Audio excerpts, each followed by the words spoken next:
Istoryahe! Wala na ko'y tingog mga angkol.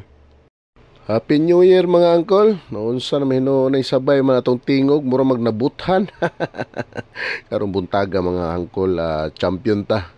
Kay dunay niabot nga yellowfin tuna mga angkol. So asa man gikan ni atong yellowfin tuna? Siyempre, gikas dagat. Pero kabalo ba mo mga angkol nga ang tuna, capital city of the Philippines, is nasa Dajangas? Kakuan ba mo kasa ng Dajangas mga angkol?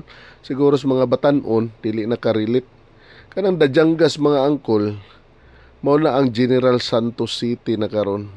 So sa unang panahon, mo na siya gi-declare niya sa kuan nga mao na tuna capital city of the world.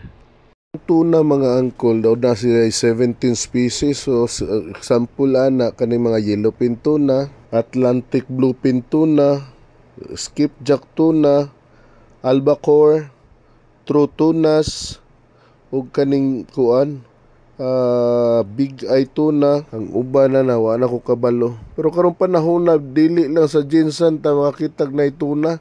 Usahay sa mua mga delivery na gikan sa Samal, gikan sa kuan kanang Puntalinaw bitaw banda sa ganina diha.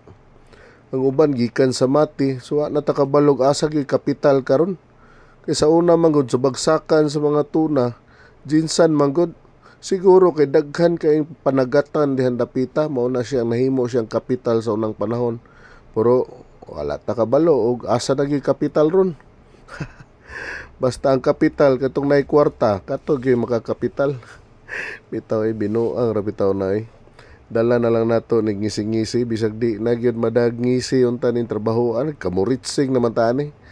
Pero padayon lang gihapon kay mao man atong pangita. So ang pinaka the best daw nga tuna mga angkol, mga auntie, kaning kuan bluefin tuna. Gawa sa porting pulahan ni ihang karne mga angkol, mga auntie, mao day ni siya kuan the best choice nga ihimo siyang sushi and sashimi. Pero kasagaran diri among ginakuha mga bluefin, mga yellowfin gyud among ginakuha. Mas ganahan manggod mi aning yellowfin gud kay ang unod niya ba di gyud durog. Para sa ning atong gitirada karon, mao ni yellowfin tuna. Kung sa may timailhan daw nga yellowfin tuna, siyempre yellow gyud ang iyang fins. Ana mo na karong buntaga mga angkol, upat ra ni ato ang gitirada nya. Doon na pud tay 100 kilos siguro 50 kilos ning kuan diri assorted nga isda po dato. Amo po na isunod nato. So padaplin sa to siya, unahon sa nato ning 100 kilos siguro 150 kilos ning upat ka buok naton tuna. So istoryahan lang nato ni. So tan-aw lang mo riya. Nya kuan ba? Tan-aw dala paniid ug giunsa nako pagtiray. Una na ra gud gitanggal akong buntot, bigyan din na akong ulo. Bahalag magkadugo tani. Bahalag mga okpaw ta mga angkol, basta importante buhi. Nya do na tay kuan ba kanang kwarta ba. Ang bluefin tuna mga angkol, do na siya scientific name na Thornos albacaris. Mao na species sa tuna nga makita sa pelagic water or tropical and subtropical oceans nationwide. So bisan asa makita, bisan asa nga country makita day ang tuna. Pero dito siguro sa mga nag yellow na mga kuan, nag ice nga mga lugar, di siguro ni makitaan oy.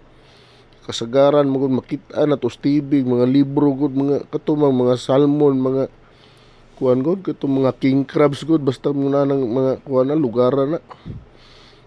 Pero malay na to, basi na po day dito. Na po yellowfin tuna dito dapita. So may Alaska pero nakasulod sa lata. Bitaw oy kana yung mga butanga moy wa pa ginato hibaw Tagaan ta mog sample sa mga recipe diri sa tuna mga pangga, mga angkol, mga auntie. So ang una na mo diri, pwede na mo ginabuhat na mo ni silang sashimi. Tapos ang uban nga parts gihimuon na to nagkanang tuna buntot bitaw, pwede na to nahimuon og kanang ginataan nga kuan ba kanang paksiw bitaw na may gata. Tapos ang uban grilled lang, katong panga grilled, Tapos ang bili grilled. Ang uban na ito mga laman-laman, mga trimmings, pwede na mo ipalaman sa sandwich, tuna sandwich, magbuhat sa mig tuna salpikaw, magbuhat sa mig kanang kuan, kanang barbecue, himuon na mo kebab, tuna kebab. So yun ana lang, portin daghan na mabuhat na mo, paksiw, tinola, labi na sa among staff meal kaning mga bukog-bukog mga pangga, pwede na mo ni ginapaksiw na mo ni ginatula na mo ni suporting lamian na mga angkol. Pero kana bitang perminti na ninyo ginakaon, magsawa man pud mo mga angkol oy. Suportin daghana na to mahimo, pwede na to isisig ang tuna, lami sad pud ni kayo. Pwede pud na ninyo kuan himuog binignit ng tuna. Kinsa may magbuot sa inyo, binignito ninyo na. Pero binuang ragod, pero tinod-o ninyo, labuhata. So yun ana lang. Medyo nasayang na po na ako inyohang 6 minutes sa pagtanaw ni akong video mga angkol. Kanya salamat na kasi paglantaw na akong video ha. Unta, doon na mo'y nakatunan.